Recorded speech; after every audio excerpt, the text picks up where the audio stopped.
you let banelings get to that natural expansion at all, they are just going to wreak havoc.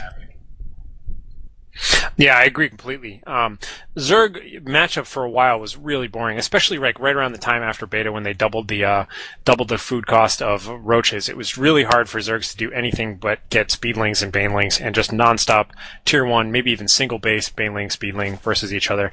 And nowadays you're starting to see a little bit more savvy play in the Zerg players who learn that they can actually wall off pretty well using roaches and be able to win a later game with roaches, maybe by following up with mutas, exactly like you were saying. So here we've got Navi at the 12 o'clock position and Chompy at the 6 o'clock position. So Chompy, by the way, has a record here so far with scReddit. In the past 4 scReddits, he's been in the top 3 and he's won 2 of them. So he's got like a third place, a third place, and a first place and a first place or something. So he's got a pretty long-standing success rate here. And Navi, on the other hand, has been to all of these, and she's a fantastic Zerg player as well. So I'm kind of looking forward to see what they do.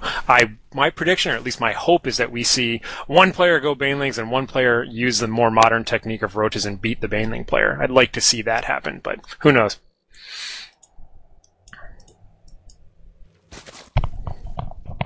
Looks like both players opting to go for a lot of econ early on here. No rushes or anything going on of that sort.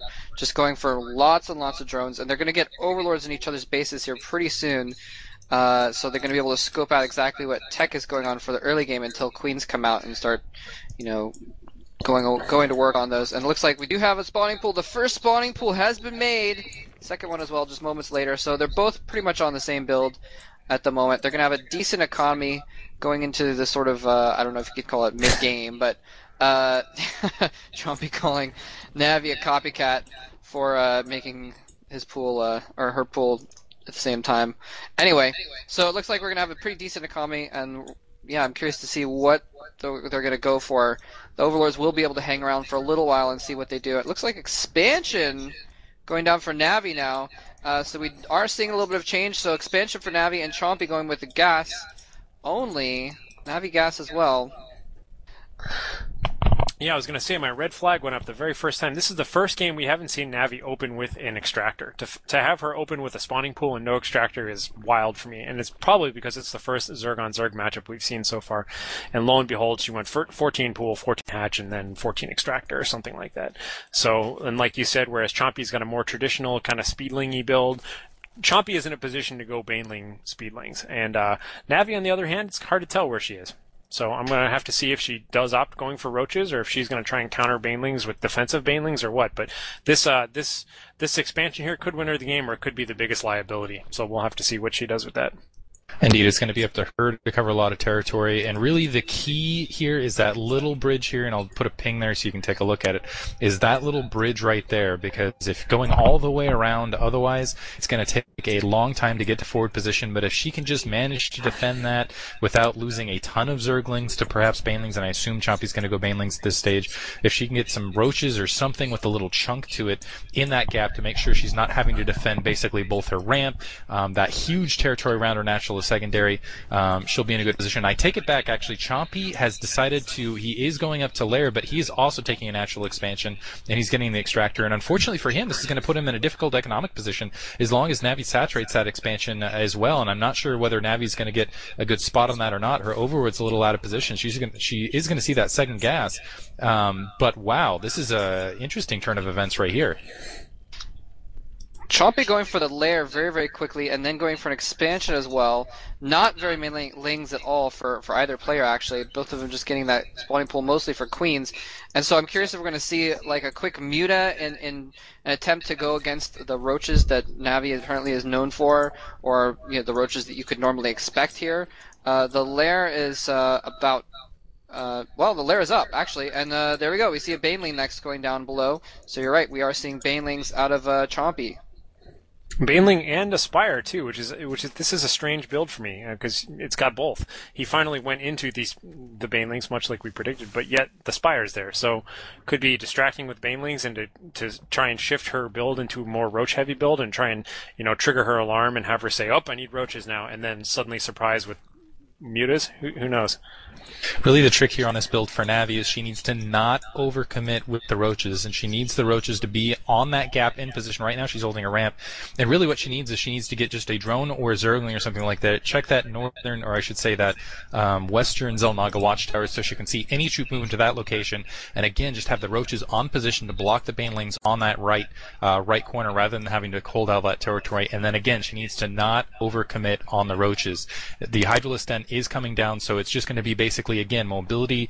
As long as Navi just keeps the drone counts going and, again, doesn't overcommit to the roaches, she should be okay. Looks like she's going to get some Hydralisks out to deal with the Spire on Chompy's end. His key to this is, again, just being to exploit that Navi cannot be everywhere at once. If he can just find the hole in the defense, go in, get a couple drones, he will be successful with this.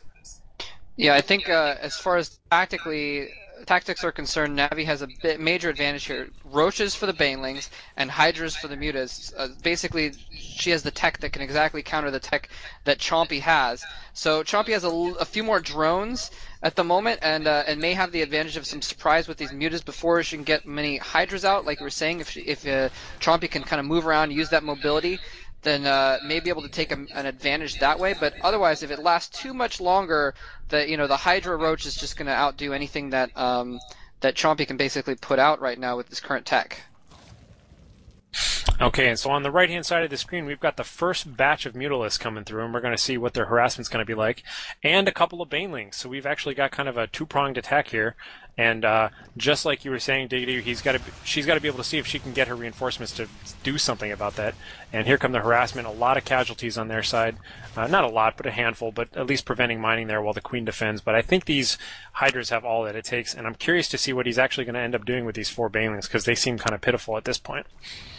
Oof, yeah, just 4 Banelings. I expected more Banelings than this, and right now it looks like Navi just has a dominant advantage, needs to back off, able to, wow, actually didn't absorb as much damage as I thought, only losing 2 Hydras, a couple others weak, but that actually is not too bad.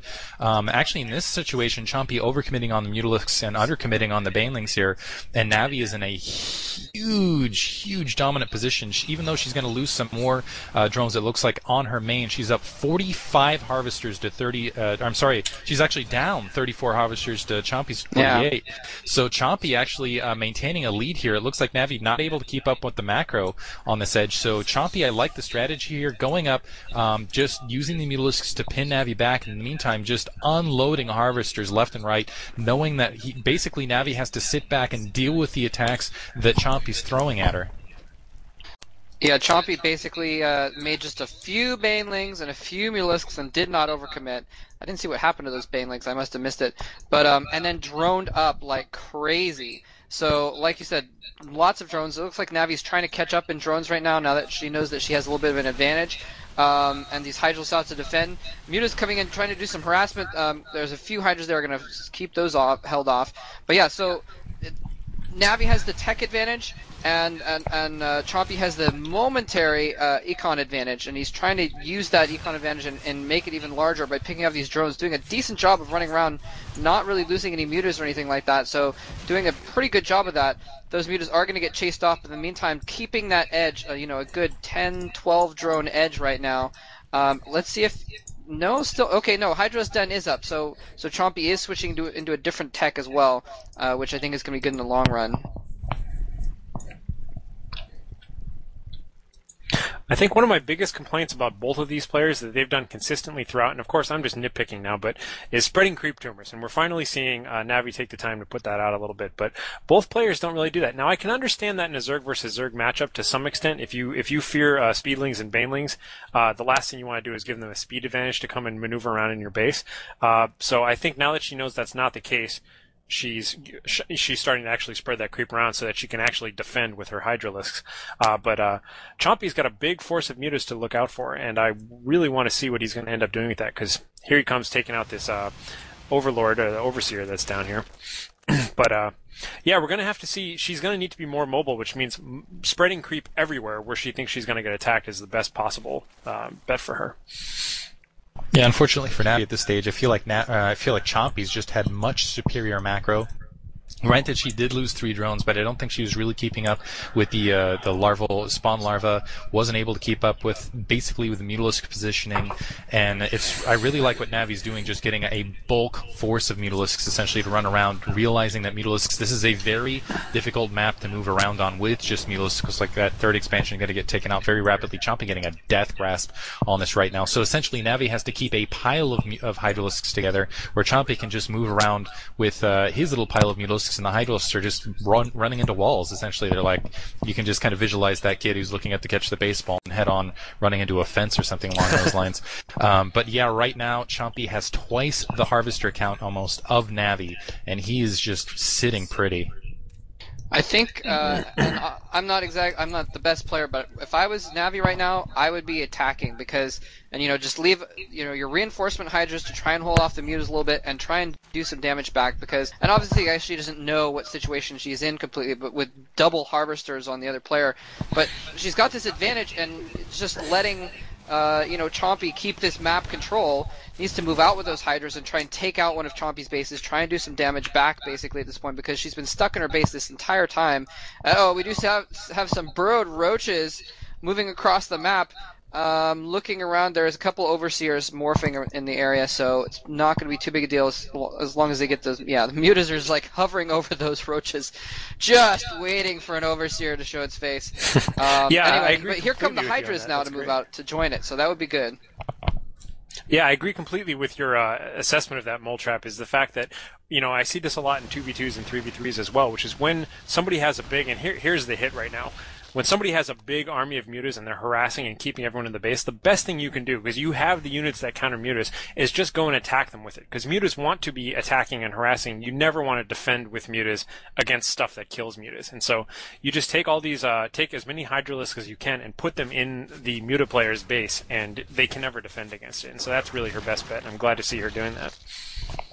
Unfortunately, right now I almost wonder if if Chompy, I should say, has a bulk amount of Mutalisks where you might even just be able to run this over. There are some roaches underneath, but you only have it looks like 17 Hydralisks out there, and with the Banelings, ouch. A bunch of Banelings, a bunch of Mutalisks being morphed in, right as Navi's running into this natural expansion. As long as these Banelings don't just all blow their load on those first few roaches, this army should be completely wiped out. Oh, and here come the Zerglings and the Banelings. The Hydras are running for dear life. Oh, they blow the Overseers there, and everything gets completely slaughtered. Oh man. Oh, that was beautiful. Those should count as kills for that Overseer. That was good. Yeah, seriously. And it looks like the Banelings rolling their way, rolling, heading directly to the natural expansion. Yeah, that's Navi game. should be GGing any second here. Yep. Most of the time, I would say you win a big victory, you want to back off a little bit and capitalize on it. But you win that big, you just win the game. Go for it. I mean, to have the obs, right? The burrow was the only thing that could have saved her.